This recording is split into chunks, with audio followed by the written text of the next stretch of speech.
Good morning to all of you. Dear students, this is your fifth poem from your Beehive book.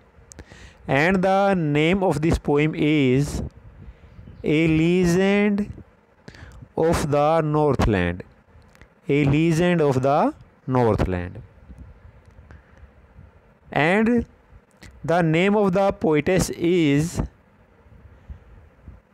Poetess का क्या नाम है भाई, वो भी आपको पता होना चाहिए. Name of the poetess is Phoebe carry. Phoebe carry. तो ये आपको पता होना चाहिए भाई पोइम का क्या नाम है. The name of the poem is the legend of Northland and name of the poetess is, इसकी जो कवित्री हैं उनका क्या नाम है, फोबे कैरी. तो ये आपको पता होना चाहिए प्यारे बच्चों. ये आपका 1 नंबर का क्वेश्चन पूछा जाता है भाई पोइम का क्या नाम है और इसके पोइट का या पोइटेस का क्या नाम है. तो बिफोर दिस प्यारे बच्चों, इससे पहले हम आपकी जो 4 पोइम हैं वो कंप्लीट कर चुके हैं. इसके अलावा जो बीहाइव बुक हैं, बीहाइव बुक के जो 5 लेसन्स हैं वे आपके हो चुके हैं. और जो आपकी मोमेंट्स बुक है तो मोमेंट्स बुक के भी 5 लेसन हो चुके हैं. आज ये 5th जो पोइम है इसको हम करते हैं. तो जो बच्चे मेरे इस चैनल पर नए हैं वे इस चैनल को सब्सक्राइब करना मत भूलना, क्योंकि प्यारे बच्चों सब्सक्राइब करने से जो वीडियोस अभी तक अपलोड की गई हैं आप उन सभी वीडियोस को देख सकते हो. ठीक है. और सब्सक्राइब करने का कोई चार्ज नहीं है, कोई आपके पैसे नहीं कटते हैं, न कोई ईयरली कटते हैं, न कोई भाई मंथली नहीं कटते आपके, ईयरली नहीं कटते और न ही वीकली कटते हैं. कोई पैसे नहीं कटते हुए इसके. ठीक है. और आप सभी वीडियो सब्सक्राइब करने से देख सकते हो. तो let us start this poem. A legend of the Northland, यानी नॉर्थलैंड का मतलब है जो उत्तर के जो देश हैं. जैसे भाई नॉर्थलैंड हम मान सकते हैं, जैसे न्यूजीलैंड जो देश है उसको हम नॉर्थ में मान सकते हैं. वैसे तो नॉर्थ में काफ़ी देश है भाई, उत्तर साइड में काफ़ी देश हैं, लेकिन यहाँ पर ये जो पोइम है ये न्यूजीलैंड से संबंधित है. और लीजेंड होता है, लीजेंड किसको कहते हैं, लीजेंड होता है पौराणिक कथा. लीजेंड क्या होता है, पौराणिक कथा. तो प्यारे बच्चों मेरे जो चैनल का नाम है English by Manjeet MANJIT Manjeet Singh SINGH लठवाड़ LATHWAL. तो इस चैनल पर विजिट करें और बताएं प्यारे बच्चों आपको ये चैनल कैसा लगा. ठीक है. और अगर आपका कोई डाउट है तो कमेंट बॉक्स में अपना डाउट लिख करके भी आप भेज सकते हो. Okay. This poem narrates the legend of an old lady. This poem, ये जो कविता है ना, दिस पोइम नरेट्स यानी वर्णन करती है, द लीजेंड एक पुरानी कहानी का, ऑफ एन ओल्ड लेडी, और वो पुरानी कहानी किससे संबंधित है, एक बूढ़ी औरत से. हु एंगर्ड, जिसने गुस्सा दिला दिया. एंगर्ड होता है गुस्सा दिलाना. किसको गुस्सा दिला दिया, सेंट पीटर, जो संत पीटर था उसको गुस्सा दिला दिया. बिकॉज ऑफ हर ग्रीड, क्योंकि जो औरत थी ना वो लालची थी. तो ग्रीड किसको कहते हैं, लालच. तो एक औरत थी भाई, एक बूढ़ी औरत थी, उस औरत की वजह से संत पीटर को गुस्सा आ गया. क्यों गुस्सा आ गया, क्योंकि वो औरत बड़ी ही लालची थी. ठीक है. तो आइए अब हम पोइम को पढ़ते हैं और देखते हैं भाई उसका गुस्सा क्यों आया. Away away away away away away का मतलब तभी बहुत दूर, बहुत दूर. अवे मीन्स दूर, यानी बहुत दूर. इन द नॉर्थलैंड, यानी जो उत्तर का जो देश है, यानी न्यूजीलैंड के बारे में कहा गया है भाई. अवे अवे बहुत दूर, इन द नॉर्थलैंड यानी जो उत्तर के देश है वहाँ पर. Where the hours of the day, where the hours of the day यानी जहाँ दिन के जो घंटे होते हैं ना, आर फीव वे थोड़े होते हैं, यानी दिन छोटा होता है. नॉर्थलैंड में जो दिन होता है वो छोटा होता है. एंड द नाइट्स, और जो रातें होती हैं न्यूजीलैंड में, आर सो लॉन्ग वे इतनी लंबी होती हैं. इन विंटर, सर्दियों में। सर्दियों में जो न्यूजीलैंड है वहाँ के बारे में बताया गया है, यानी वहाँ पर जो दिन होते हैं, दिन तो छोटे होते हैं, लेकिन जो रातें होती हैं वे रातें काफ़ी लंबी होती है। ठीक है, किसके बारे में बातें हो रही हैं? नॉर्थलैंड के बारे में बातें हो रही हैं। नॉर्थलैंड से संबंधित देश यहाँ पर कौन सा है? न्यूजीलैंड के बारे में बात कर रही हैं। इसके बाद है भाई, that they can not sleep them through. That की, they can not, they means कौन, क्या होता है भाई? डे। डे का मतलब क्या आता है? डे। डे का मतलब होता है दिन। तो जो दिन होता है, कैन नॉट स्लीप यानी दिन को हमें सोने से, दैम थ्रू यानी दिन को सोने से हम उनको क्रॉस नहीं कर सकते, उनको बिता नहीं सकते भाई।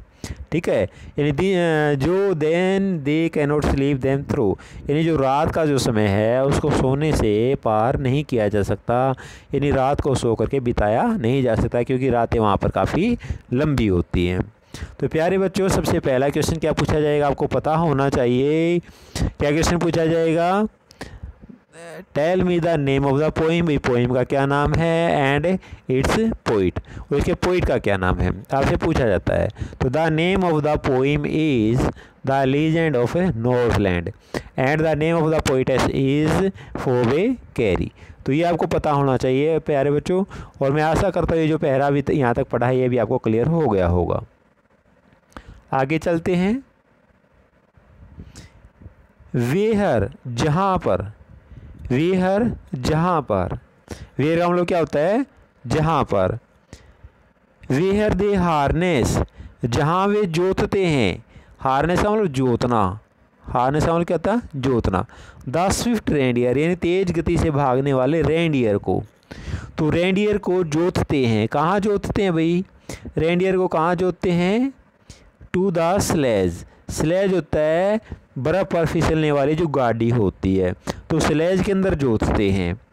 व्हेन इट स्नोज, जब वहाँ पर न्यूजीलैंड में बर्फ़ गिर जाती है तो वहाँ पर रेंडियर को जो स्लेज गाड़ी होती है जो कि बर्फ़ पर चलती है, तो उस बर्फ़ की गाड़ी के अंदर, यानी जो बर्फ़ पर फिसलने वाली जो गाड़ी होती है उसके अंदर किसको जोता जाता है? रेंडियर को।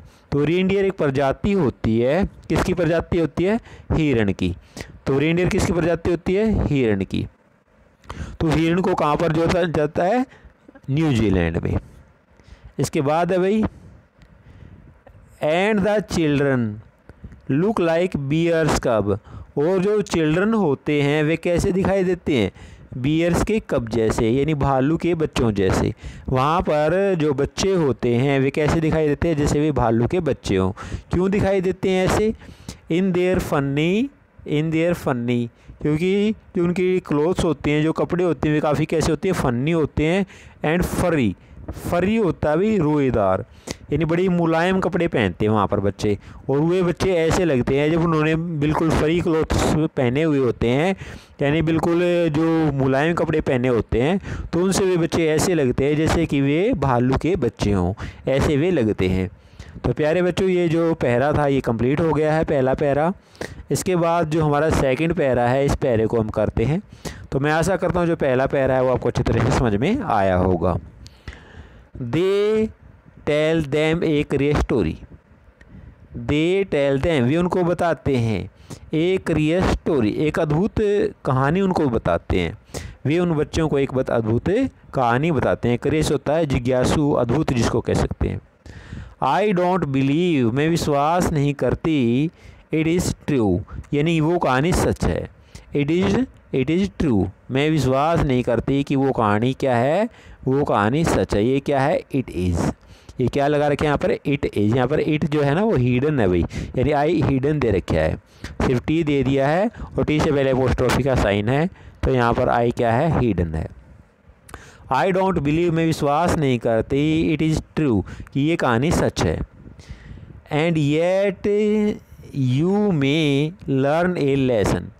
येट का मतलब होता है फिर भी आप क्या कर सकते हो? इस कहानी से आप एक लेसन सीख सकते हो, आपको कुछ सीखने को मिलेगा इस कहानी से। येट यू मे लर्न, फिर भी आप सीख सकते हो, ये लेसन एक अध्याय सीख सकते हो। If I tell the tale to you, यदि ये कहानी मैं आपको सुना दूं तो आपको इससे एक अध्याय सीखने को मिलेगा, इससे आपको शिक्षा मिलेगी। वंस, वंस होता है एक बार।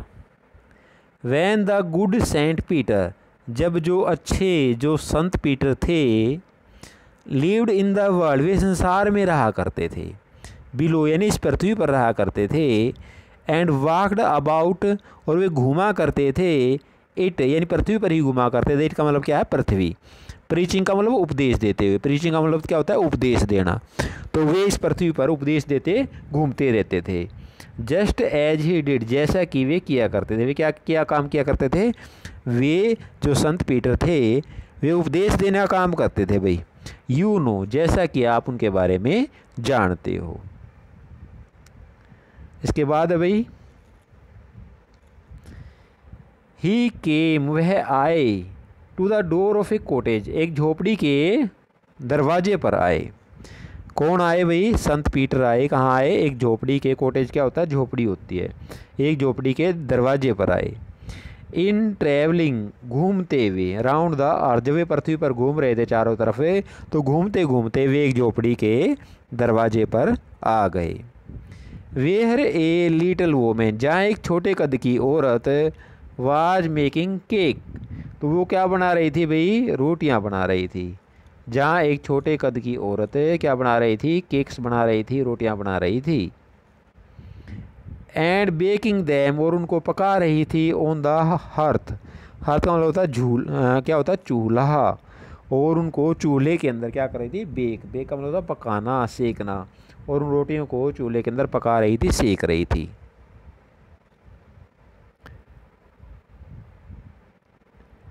एंड बीइंग फेंट, फेंट का मतलब कमजोरी महसूस करना, विद फास्टिंग, क्योंकि जो संत पीटर था उसने फास्ट रख रखा था, उसने उपवास रख रखा था, उसने व्रत रख रखा था, इस वजह से वो अपने आप को कमज़ोर महसूस कर रहा था। फेंट का मतलब था कमज़ोर महसूस करना। For the day was almost done, क्योंकि सारा दिन बीत गया था, संत पीटर ने कुछ भी नहीं खाया था, क्योंकि उस दिन उसका उपवास था, और अब वो अपने आप को काफ़ी कमज़ोर महसूस कर रहा था।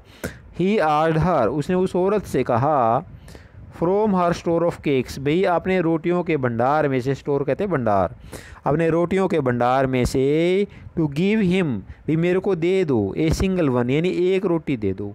जो आपकी रोटियां हैं, जो आपका भंडार है, जो रोटियां आपने बनाई हैं, उन रोटियों में से मेरे को क्या दे दो? मेरे को एक रोटी दे दो। इसके बाद है,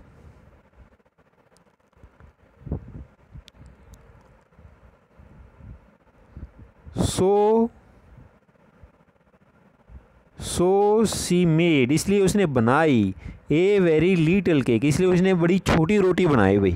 उस औरत ने क्या किया? एक बहुत ही छोटी रोटी उसने बनाई।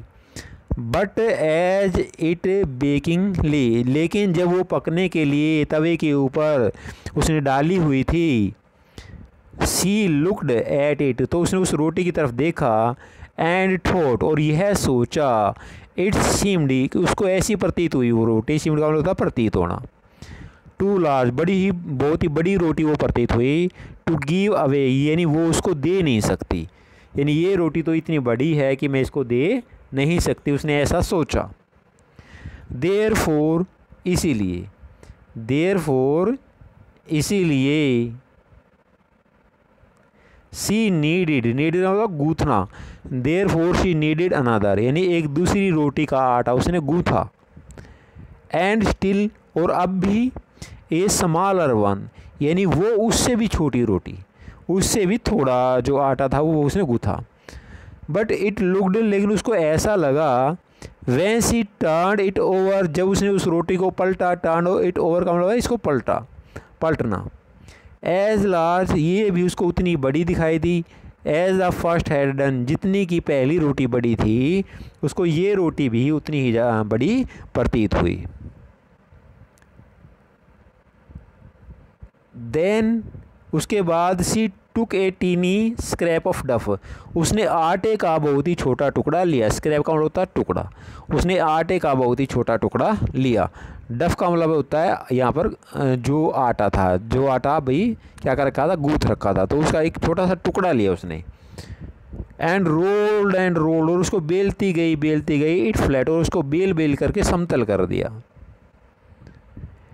एंड बेक्ड, उसको पकाया, इट थिन, ये इतना पतला था, एज ए वेफर, जितना पतला कोई कागज़ होता है। तो ये बिल्कुल कागज़ के समान पतला था, वेफर होता भी कागज़।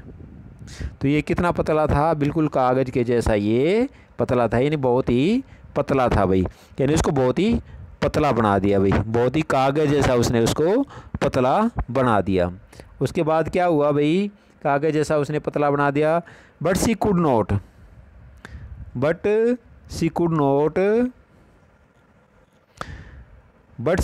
पार्ट विद इट, लेकिन वो इसको भी अपने से दूर नहीं कर सकी, लेकिन वो इसको भी नहीं दे सकी, लेकिन वो इसको भी क्या नहीं कर सकी, वो इसको भी नहीं दे सकी। ठीक है, तो वो इसको भी क्या नहीं कर सकी, वो इसको भी दे नहीं सकी, क्योंकि वो काफ़ी पतला था, लेकिन फिर भी वो उसने उसको नहीं दिया। इसके बाद है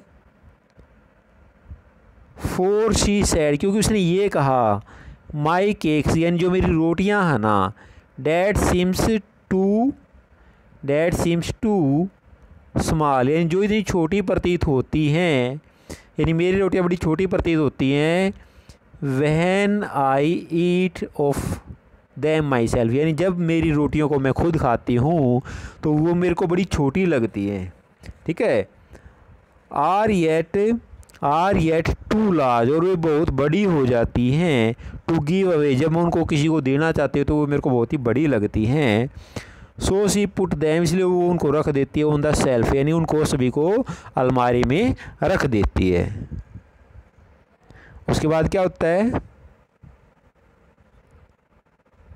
देन गुड सेंट पीटर, जब जो अच्छे भगवान थे, ग्रीव एंग्री, वे गुस्सा हो गए। फोर ही वाज हंग्री, क्योंकि वो संत पीटर भूखा था। एंड फेंट, और बड़ा ही कमज़ोर अपने आप को महसूस कर रहा था। एंड श्योरली, निसंदेह, सच ए वोमेन, यानी इस तरह की जो औरत है, वाज एनफ, वो पर्याप्त थी, टू प्रोवोक ए सेंट, यानी उसने उस संत को क्या कर दिया था, प्रोवोक, यानी गुस्सा दिला दिया। यानी वो इस तरह की औरत थी, उसने संत पीटर यानी भगवान को भी, जो कि भगवान का ही एक दूत था, तो उसको भी गुस्सा दिला दिया। एंड ही सैड, और संत पीटर ने कहा, you are far too selfish, तुम तो बहुत ज़्यादा क्या हो, सेल्फिश हो, स्वार्थी हो। टू डवेल का मतलब रहना, निवास करना। इन ए ह्यूमन फॉर्म, यानी आप मानव के रूप में रहने के लायक नहीं हो, आप मानव के रूप में इस पृथ्वी पर निवास करने के लायक नहीं हो। डवेल का मतलब रहना, निवास करना। टू है बोथ फूड, आप भोजन के भी लायक नहीं हो, आपको यहाँ पर भोजन मिले पृथ्वी पर तो आप इस लायक भी नहीं हो। एंड शेल्टर, और आपको आश्रय मिले तो आप इसके भी लायक नहीं हो। And fire to keep you warm, और तुम्हें तुम्हारे को गर्म करने के लिए आग मिले, तुम इस लायक भी नहीं हो, यानी तुम्हारे को गर्म रखने के लिए आग मिले, तुम इसके लायक भी नहीं हो। इसके बाद क्या होता है भाई, नाउ, अब, you shall as the birds do, यानी आप पक्षियों की तरह बनाओगे घोंसले को, जैसे पक्षी घोंसला बनाते हैं, आप भी पक्षियों की तरह क्या करोगे, अपने घोंसले को बनाओगे। नाउ मीन्स अब, यू शैल बिल्ड, आप बनाओगे, यू शैल बिल्ड, आप बनाओगे, क्या बनाओगे, एज द बर्ड्स डू, जैसे पक्षी बनाते हैं, आप भी उसी तरह अपने घोंसले को बनाओगे। And shall get your scanty food, और आप अपना स्कैंटी फूड का मतलब होता है दुर्लभ भोजन। स्कैंटी फूड का मतलब क्या होता है, दुर्लभ भोजन, यानी जो बहुत ही कम भोजन होता है, तो वो आप प्राप्त करोगे बाई बोरिंग, छेद करके, बाई बोरिंग एंड बोरिंग, यानी छेद कर करके, boring. All day in the hard dry would, सारा दिन आप जो कठोर और जो सूखी लकड़ी है उसमें छेद करते रहोगे, और तब आपको बहुत ही कम भोजन मिलेगा, ऐसा उसने कहा। देन, उसके बाद क्या हुआ, देन आप, उसके बाद वो ऊपर चली गई। She went through the chimney, उसके बाद वो चिमनी में से ऊपर चली गई। नेवर स्पीकिंग ए वर्ड, उसने एक शब्द भी नहीं कहा उस औरत ने। And out of the top, और ऊपर जा कर के फ्लीव ए वुड पैकर, और वो वुड पैकर बन करके वहाँ से उड़ गई। For she change for she was change to a bird, क्योंकि वो एक पक्षी में बदल गई थी। उसके बाद वो एक पक्षी बन करके वुड पैकर बन करके, वुड पैकर होता है कटफोड़ा, तो वो कटफोड़ा बन करके वहाँ से वो उड़ गई।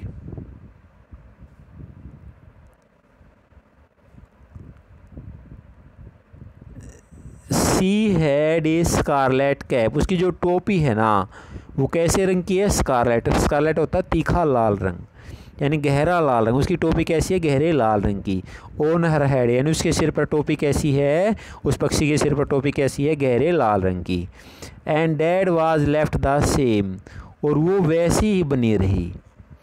But all the rest of her cloth, यानी जो उसके बाकी के कपड़े थे, यानी उसकी टोपी तो वैसी रही जैसे उसने पहनी हुई थी, और जो बाकी के जो उसके कपड़े थे वर बर्न्ट, बाकी के उसके कपड़े क्या थे? जल गए।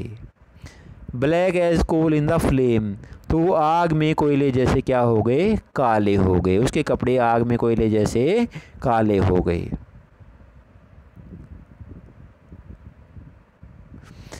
And every country school boy, और स्कूल का हर एक लड़का जो वहाँ रहता था, वहाँ रहने वाला स्कूल का हर एक लड़का हैज़ सीन हर, उसने उसको देखा है इन द वुड, जंगल में। तो शहर के रहने वाले हर लड़के ने, देहात के रहने वाले हर लड़के ने, देश के रहने वाले हर लड़के ने, कंट्री वैसे देश को कहते हैं भाई, ठीक है, तो देश में रहने वाले हर लड़के ने उसको देखा है, स्कूल में पढ़ने वाले हर लड़के ने उसको देखा। कहाँ देखा है seen her in the wood, जंगल में। वुड का हम लोग क्या है? यहाँ पर है जंगल। वैसे तो वुड लकड़ी को भी कहते हैं, लेकिन यहाँ पर क्या है इसका मीनिंग? जंगल। Where she lives in the tree, वो कहाँ रहती है? वो पेड़ों पर रहती है। टिल दिस वेरी डे, यानी आज भी वो पेड़ों पर रहती है। आज भी कहाँ रहती है? वो पेड़ों पर रहती है।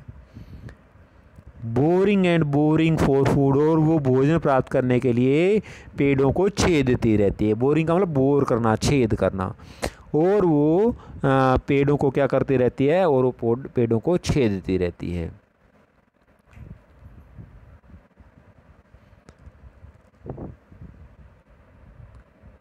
इसके बाद है भाई, तो अब ये बाल्ड क्या होता है भाई, ये भी आपको पता होना चाहिए। ए बाल्ड इज ए सॉन्ग, एक बाल्ड क्या होता है? एक सॉन्ग होता है, गीत होता है। नरेटिंग ए स्टोरी, जो एक कहानी सुनाता है। इन शॉर्ट स्टेंजा, छोटे छोटे स्टेंजा के अंदर। Ballads are a part of folk culture, जो पार्ट्स होता है ना वो लोक कथा का क्या होता है? एक हिस्सा होता है भाई। लोक कथा का क्या होता है? एक हिस्सा होता है। और पॉपुलर कल्चर, जो भाई प्रसिद्ध जो संस्कृति होती है उसका भी एक हिस्सा होता है। And are passed on orally, और ये मौखिक रूप से from one generation to the next, और ये एक पीढ़ी से दूसरी पीढ़ी में जाता रहता है। तो a legend of the Northland is a ballad, ये जो पोइम है a legend of the Northland, ये क्या है? एक बाल्ड है, एक गाया जाने वाला लोकगीत है। ये क्या है? एक गाया जाने वाला लोकगीत है। तो प्यारे बच्चों, मैं आशा करता हूँ ये जो पोइम है ये आपको अच्छी तरह से क्लियर हो गई होगी। फिर भी अगर आपका कोई डाउट है तो आप कमेंट बॉक्स में अपना डाउट लिख करके भेज सकते हो। तो अपने साथियों को भी शेयर करें ताकि उनको भी इसका फ़ायदा हो सके। मेरी इस वीडियो को ज़्यादा से ज़्यादा लाइक करें, शेयर करें, सब्सक्राइब करें। Okay, thank you.